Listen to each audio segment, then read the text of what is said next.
जय श्री राधे। पूज्य श्री सद्गुरुदेव भगवान के चरणों में प्रणाम।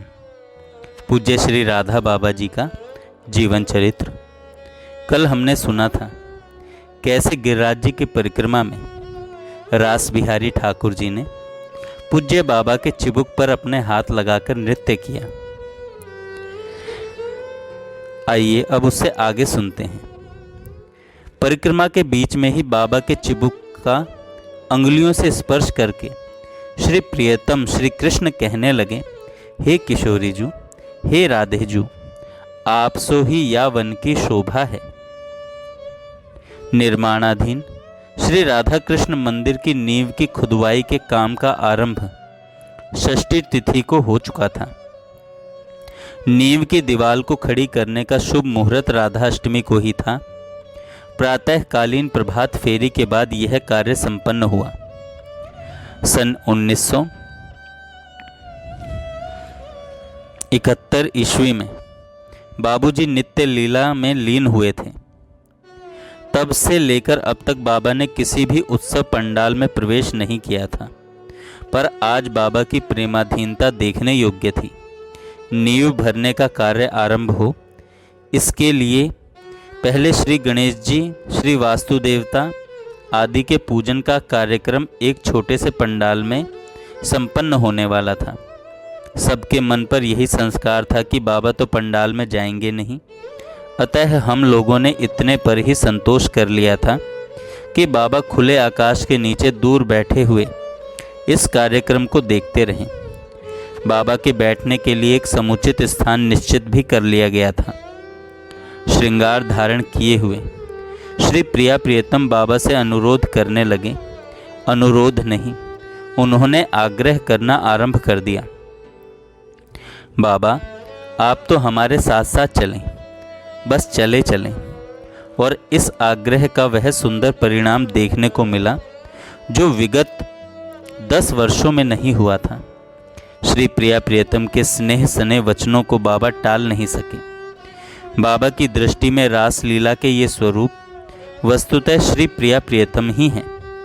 मेरा ऐसा अनुमान है कि बाबा को कुछ संकोच अवश्य हो रहा होगा, पर बाबा उनके अनुरोध को टाल नहीं पा रहे थे। श्री प्रिया प्रियतम के स्नेह अनुरोध को सम्मान देते हुए और उनके हाथों का सहारा लिए हुए बाबा पूजन पांडाल में आए। श्री प्रिया प्रियतम एक उच्च सिंहासन पर विराजित हुए और बाबा को अपने मध्य में ही उसी सिंहासन पर विराजित कर लिया।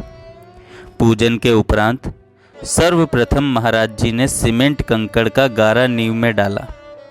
इसके बाद पूज्या माँ ने डाला, तदुपरांत बाई ने, और इस प्रकार नींव की दीवार को खड़ा करने के कार्य का शुभारंभ हुआ। इस बार रासलीला का रस ऐसा बहा कि बाबा तक बहुत प्रभावित हुए। अन्यों की क्या कही जाए।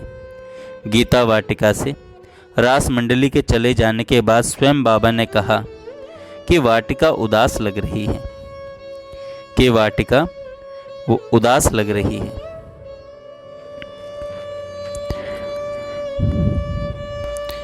अब आगे सुनते हैं भगवद रुचि और कार्य चुनाव।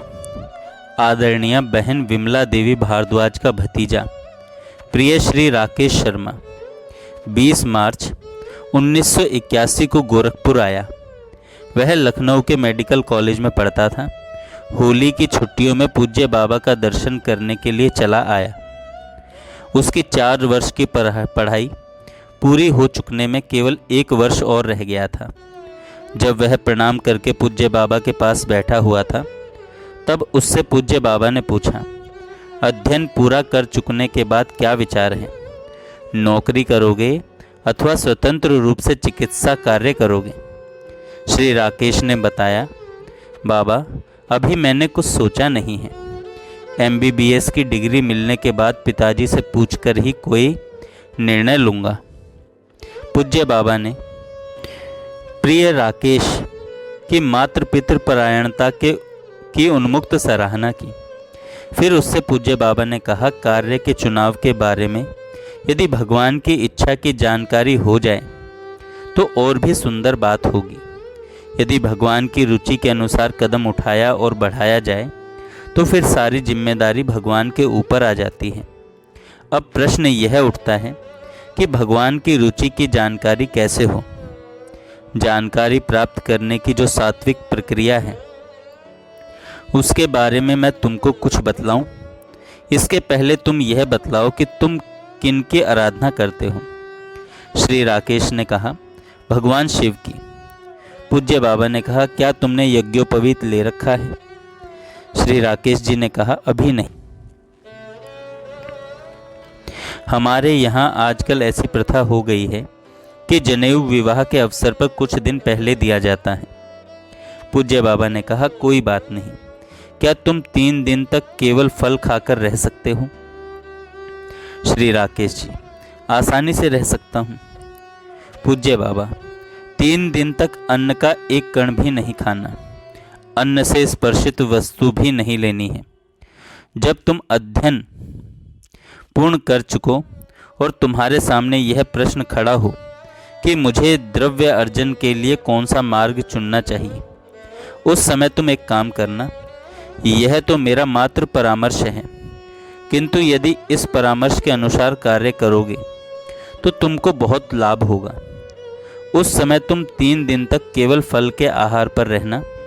इस 3 दिन की अवधि में अधिक से अधिक नमः शिवाय का जप करना। आवश्यक निद्रा अवश्य लेना। शौच स्नान आदि से निवृत्त होने के बाद जप में लग जाना। भगवान शिव से मार्गदर्शन के लिए प्रार्थना करना।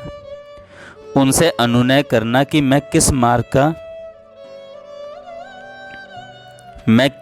का अनुसरण करूं। जो उचित हो वह आप बतलाने की कृपा करें। इस प्रकार यदि तुम यह प्रार्थना संयम सदाचार पूर्ण रहते हुए ईमानदारी से श्रद्धा सहित तत्परता पूर्वक करोगे तो 2 बात में से एक बात अवश्य होगी। भगवान शिव स्वप्न में पधार कर निर्देश दे देंगे कि क्या करना चाहिए। जो निर्देश होगा वही उनकी रुचि माननी चाहिए। यह होगा, अथवा दूसरी बात यह होगी कि भगवान शिव तुम्हारी बुद्धि ही बदल देंगे। तुम्हारी बुद्धि भगवान शिव की कृपा से इतनी बदल जाएगी और ऐसी निर्मल हो जाएगी कि तुम उसी बात का निर्णय करोगे जो भगवान शिव को अभीष्ट होगा। भगवान की रुचि के अनुसार कार्य करने पर सारी जिम्मेदारी भगवान पर आ जाती है। यह सब सुनकर प्रिय श्री राकेश को बड़ी प्रसन्नता हुई।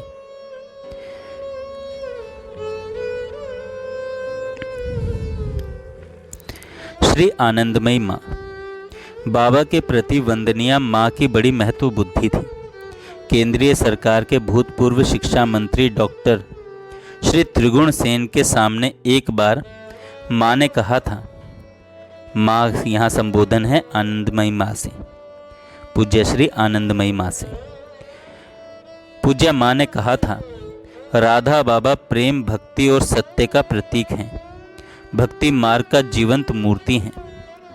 एक बार और माँ ने अपने उद्गार व्यक्त किए थे। एक स्थिति है जहाँ ब्रह्म सिवाय और कुछ नहीं, द्वैत अद्वैत ज्ञान भक्ति सब एक ही है। वही है जो स्थिति राधा बाबा की है। एक बार माँ के एक भक्त के हाथ में बाबा द्वारा लिखित जगत जननी श्री राधा नामक पुस्तिका थी। वह पुस्तिका माँ की दृष्टि पथ पर आ गई। माँ ने वह पुस्तिका मांग ली और उनसे कहा, तुम अपने लिए और मंगवा लो। माँ योग्य साधक को भी बाबा के पास भेज दिया करती थी। सन 1981 के जून के मध्य में माँ ने एक बंगाली युवक साधक को बाबा के पास भेजा। उनका नाम था श्री निर्मल ब्रह्मचारी। श्री निर्मल जी उच्च घराने के व्यक्ति थे। वे एक फर्म में मैनेजर थे। भगवान श्री कृष्ण के दर्शन की चाह मन में जगते ही एक कंबल लेकर के तथा अपनी माँ को प्रणाम करके घर से बाहर निकल पड़े। कंबल के अतिरिक्त उनके पास कुछ भी नहीं था। वे चले आए आनंदमयी माँ के पास। वंदनीय माँ ने इनके वस्त्र तथा आवास की व्यवस्था की। इनकी श्री कृष्ण भक्ति देख करके माँ ने यही उचित समझा कि श्री निर्मल ब्रह्मचारी को गीता वाटिका के राधा बाबा के पास भेज दिया जाए। माँ ने अपने निजी व्यक्ति से कहा, आप निर्मल को राधा बाबा के पास छोड़ आइए। फिर राधा बाबा जाने, जब तक राधा बाबा चाहें अपने पास रखें और जब तक निर्मल चाहे वहाँ रहे। वे सज्जन अपने साथ श्री निर्मल जी को तो लाए ही थे, इसके अतिरिक्त माँ द्वारा प्रदत्त चंदन पुष्पमाला और पुष्कल प्रसाद लाए थे, जिसको बाबा ने बड़े ही सम्मान के सहित स्वीकार किया। माँ के द्वारा भेजे गए श्री निर्मल जी को बाबा एकांत वार्ता के लिए अधिक से अधिक समय देते। श्री निर्मल जी के खान पान के स्पर्श संबंधी नियम बड़े ही कठोर थे। उन नियमों के निर्वाह में कभी भी तनिक बाधा उपस्थित न हो, एतदर्थ बाबा का अत्यधिक ध्यान रहता था। श्री निर्मल जी के भोजन की व्यवस्था बहन विमला को सौंपकर बाबा निश्चिंत थे और बहन विमला ने बाबा के उस विश्वास में कभी भी खरोच लगने ही नहीं दी। श्री निर्मल जी बहुत दिनों तक गीता वाटिका में रहे, फिर वंदनिया माँ के पास चले गए।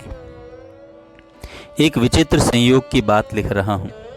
बाबा तथा माँ दोनों ही लकवाग्रस्त हुए। दोनों के शरीर पर 20 तारीख को लकवे का झटका आया और दोनों के शरीर के दक्षिण अंग लकवा से प्रभावित हुए। ज्यों ही माँ को बाबा के लकवाग्रस्त होने की सूचना मिली, त्यों ही एकदम चैतन्य होकर हरि हरि हरि उच्चारण करने लगी। फिर माँ ने आदेश दिया कि आज ही गीता वाटिका पत्र लिख दो, बाबा का शरीर खराब हो गया है। यह माँ को ठीक नहीं लगा। राधा बाबा, राधा बाबा, राधा बाबा, नमो नारायण, नमो नारायण, नमो नारायण। बाबा कई बार कहा करते थे कि माँ भारत की परमोच्च कोटि की आध्यात्मिक विभूति हैं। बाबा को माँ के दर्शन 3 बार हुए। इसके बारे में बाबा ने बताया, जब जब माँ के दर्शन हुए तब तब यही अनुभव हुआ कि मेरे सन्मुख साक्षात भगवती श्री माँ त्रिपुर सुंदरी ही विराजित होकर अपना पावन दर्शन दे रही हैं।